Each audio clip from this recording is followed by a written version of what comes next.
Professor. Next is Mr. David Baldacci. Mr. Baldacci is one of the best-selling authors in America. I don't know how many books he's had as the #1 New York Times bestseller. I bet he knows. Maybe he'll tell us.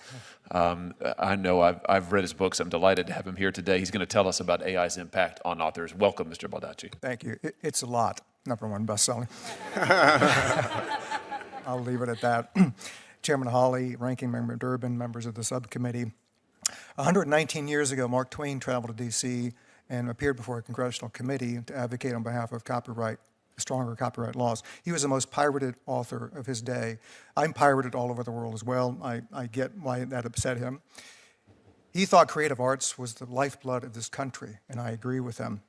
That was the first time at that hearing that he wore his signature white suit publicly. And he did so because he thought it represented purity of thought and spirit. I don't own a white suit. And even if I did, I don't think my wife would have let me wear it today. So you just get blue. Welcome back to America First, where we put American values and American workers first. I'm your host, and today we're diving into something that should concern every patriotic American who cares about protecting our creative industries and intellectual property rights. If you believe in defending American creativity and innovation, make sure to hit that like button and subscribe to stay informed about the battles facing our nation's creators. Today I want to react to testimony from best-selling author David Baldacci before Congress about how artificial intelligence is systematically stealing from American authors. This isn't just about one writer's complaints. Folks, this is about foreign and domestic tech giants conducting what amounts to industrial-scale theft of American intellectual property. Twain once said that travel is fatal to prejudice, meaning if you meet people where they live, you find out they're just like you. I had no chance to leave the segregated world of Richmond, Virginia when I was growing up, but I visited the library every week, and I liked to think through books. I traveled the world without a plane ticket or a passport. And born from my love of reading came my desire to be a writer. I worked away for decades and getting rejected over and over, but I kept going, honing my craft, remaining disciplined, taking the rejections head on, and using them as motivation, and finally I was successful. And after 60 novels under my belt, I worked just as hard as I ever have. It's the American way. You work hard, you play fair, you stay the course, and you'll make it. I truly believed that until my son asked ChatGPT to write a plot that read like a David Baldacci novel. In about 5 seconds, 3 pages came up that had elements of pretty much every book I'd ever written, including plot lines, twists, character names, narrative, the works. That's when I found out that the AI community had taken most of my novels without permission and fed them into the machine learning system. I truly felt like someone had backed up a truck to my imagination and stolen everything I'd ever created. I'm aware of the argument that what AI did to me and other writers is no different than an aspiring writer reading other books and learning how to use them in original ways. I can tell you from personal experience that is flatly wrong. I was once such an aspiring writer. My favorite novelist in college was John Irving. I read everything that Irving wrote. None of my novels read remotely like a John Irving novel. Why? Well, unlike AI, I can't remember every line that Irving wrote, every detail about his characters and his plots. The fact is, also unlike AI, I read other writers not to copy them or steal from them, but because I love their stories. I appreciate their talent. It's motivated me to up my game. What AI does is take what writers produce as an incredibly valuable shortcut. It's like super fuel to teach software programs what they need to know. And I have learned that these trillion-dollar companies didn't even buy my books. They got them off a website that has pirated works. They complained that it would be far too difficult to license the works from individual creators, so apparently it was more efficient to steal it. Trillion-dollar companies with battalions of lawyers did not have the resources to do things lawfully. I was once a trial lawyer. If I had made that argument in court, I would either have been laughed out of the courtroom or held in contempt by the judge, and rightly so. If AI companies only needed words, they could have fed every dictionary in the world into their machine learning. But that was not nearly good enough because it would mean decades of additional work and hundreds of billions of dollars of additional investment. What they needed was complete, well-crafted, living, breathing stories with characters that seemed real, plots that made sense, dialogue that appeared genuine, humanity on the page. And some, they needed us and our craft that we learned with the sweat of our brows and the flexing of our imaginations.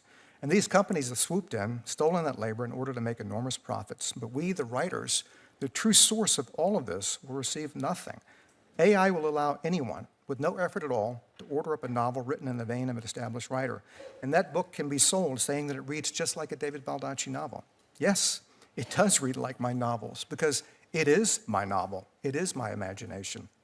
People complain about cheap imported goods hurting American workers. Well, we have cheap books being created by American technology flooding the market. That will mean lower profits for publishers and less money to spend on new emerging writers. Trust me, that hurts all of us. Online vendors now require the author to disclose if a book was not human created. It's getting to the point where they will have to limit the number of books that someone can publish on a weekly or even daily basis. This is insane. Source code and elements of algorithms are also protected by copyright. I would hazard to bet that if I stole any of the AI community's source codes or algorithms and then tried to profit off them, they would unleash a tsunami of lawsuits against me. However, if, as AI contends, fair use is actually my entire body of work, there is no more copyright protection for anyone.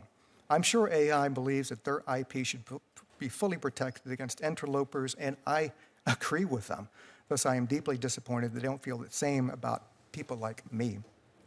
The AI community apparently believes they are entitled to steal our work product, despite it being copyrighted, because what they're doing is so transformational. Well, let me tell you, billions of people have been transformed by books. Many significant events in human history and in this country had seminal authors and their works that rode at the head of the pack. We didn't truly emerge from the Dark Ages until the invention of the printing press, when books became widely available. Books also teach empathy, making the world a kinder, gentler, more meaningful place. I'm only one man, but books transform my life, propelling me to a far better existence. I am sure there are aspects of AI that will also transform the world. But if you want to bet on which side is more transformational for all of us, I will bet on books every single time. Thank you. Let me break down what Baldacci revealed in his testimony, because this should outrage every American who believes in property rights and fair competition. Baldacci discovered that AI companies had taken his entire body of work, dozens of novels representing decades of labor, and fed them into their machine learning systems without permission and without compensation. When his son asked ChatGPT to write a story like David Baldacci, the system produced 3 pages in seconds that contained elements from practically every book he'd ever written. Now, here's where it gets really infuriating from a conservative perspective. These trillion-dollar tech companies, many with significant foreign investment and global reach, claimed it would be too difficult to actually license these works legally. So instead of following American copyright law, they just took what they wanted. Baldacci pointed out that these companies are battalions of lawyers, but supposedly couldn't figure out how to pay American creators for their work. That's not a resource problem. That's a respect problem. What's particularly galling is that these same companies obtained many of these works from piracy websites. So not only did they steal from American authors, they used already stolen material to do it. This is exactly the kind of lawless behavior that's undermining American workers and creators while enriching tech monopolies that have no respect for our laws or our values. From a free market conservative standpoint, this represents a complete breakdown of the system that's supposed to reward hard work and innovation. Baldacci worked for decades, got rejected countless times, honed his craft, and built a successful career the American way through discipline and perseverance. Now tech companies are using his life's work to create competing products without paying him a dime. That's not innovation. That's theft. The comparison Baldacci makes to human learning is absolutely crucial here. When he read John Irving's novels as a young writer, he was inspired but couldn't reproduce Irving's work verbatim. Human inspiration transforms and creates something new. AI systems can literally recreate the exact style, characters, and plot elements because they have perfect recall of every stolen work. That's not learning. That's industrial-scale counterfeiting. This connects to broader issues that conservatives have been warning about for years. We've seen how globalization and unfair trade practices have decimated American manufacturing. Now we're seeing the same thing happen to American creative industries. These AI systems are flooding the market with cheap, artificially created content that undermines legitimate American authors and publishers. The hypocrisy here is staggering. These tech companies zealously protect their own intellectual property with armies of lawyers and aggressive litigation. Try stealing Google's search algorithm or Meta's source code and see how quickly you get sued into oblivion. But when it comes to respecting the intellectual property of American writers, suddenly they claim everything should be free game under fair use. This isn't just about books, either. If we allow this precedent to stand, what's next? AI systems train on stolen American music, stolen American films, stolen American software? We're talking about the systematic destruction of copyright protection that has been fundamental to American innovation for centuries. From a national security perspective, we should also be asking who controls these AI systems and where this technology is heading. Are we comfortable with foreign adversaries having access to the complete literary output of American writers? Are we okay with systems that can perfectly mimic American cultural expression being controlled by entities that may not have America's best interests at heart?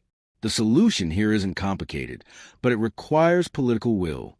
Congress needs to clarify that mass unauthorized copying of copyrighted works for AI training is not fair use. We need enforcement mechanisms that actually have teeth against these tech giants. And we need to prioritize American creators and workers over the convenience of Silicon Valley monopolies. Baldacci's testimony also highlights something conservatives have long understood: the transformative power of American creativity and culture. As he pointed out, books have been transforming humanity for centuries. They help bring us out of the dark ages. They teach empathy, and they've been central to many of the most important moments in human history. American literature and storytelling have been among our greatest cultural exports. We cannot allow that legacy to be strip-mined by AI systems that give nothing back to the creators who made it possible. This is about more than just money, though fair compensation matters. It's about respecting the dignity of creative work and maintaining the incentives that drive innovation in the first place. The free market works when there are rules that everyone has to follow. When trillion-dollar companies can simply take what they want without consequence, that's not capitalism. That's crony corporatism. Real conservatives should be standing with American creators against this kind of lawless behavior. This fight is also about preserving American jobs and industries. Publishing houses, literary agents, editors, and countless other workers depend on a healthy market for original creative content. When AI systems flood the market with artificially generated books, it depresses prices and eliminates opportunities for human creators. That's not progress, that's destruction. Moving forward, we need to demand that our representatives in Congress take action to protect American intellectual property. We need enforcement of existing copyright laws and new legislation that specifically addresses AI training on copyrighted material. And we need to support American authors and creators who are fighting this battle on the front lines. The stakes couldn't be higher. If we allow American creativity to be strip-mined by AI systems without compensation or consent, we're not just hurting individual creators. We're undermining one of the foundations of American innovation and cultural leadership. We're telling the world that American intellectual property is free for the taking. That's not the America I believe in, and I don't think it's the America you believe in either. We built this country on the principle that hard work and innovation should be rewarded, not stolen. It's time to apply that principle to the digital age and stand up for American creators against the tech companies that think they can take whatever they want. Thanks for watching America First. If you believe in protecting American creativity and intellectual property, make sure to like this video and subscribe for more content that puts American workers and values first. Share this with anyone who cares about the future of American innovation, and let's make sure our voices are heard in this crucial fight.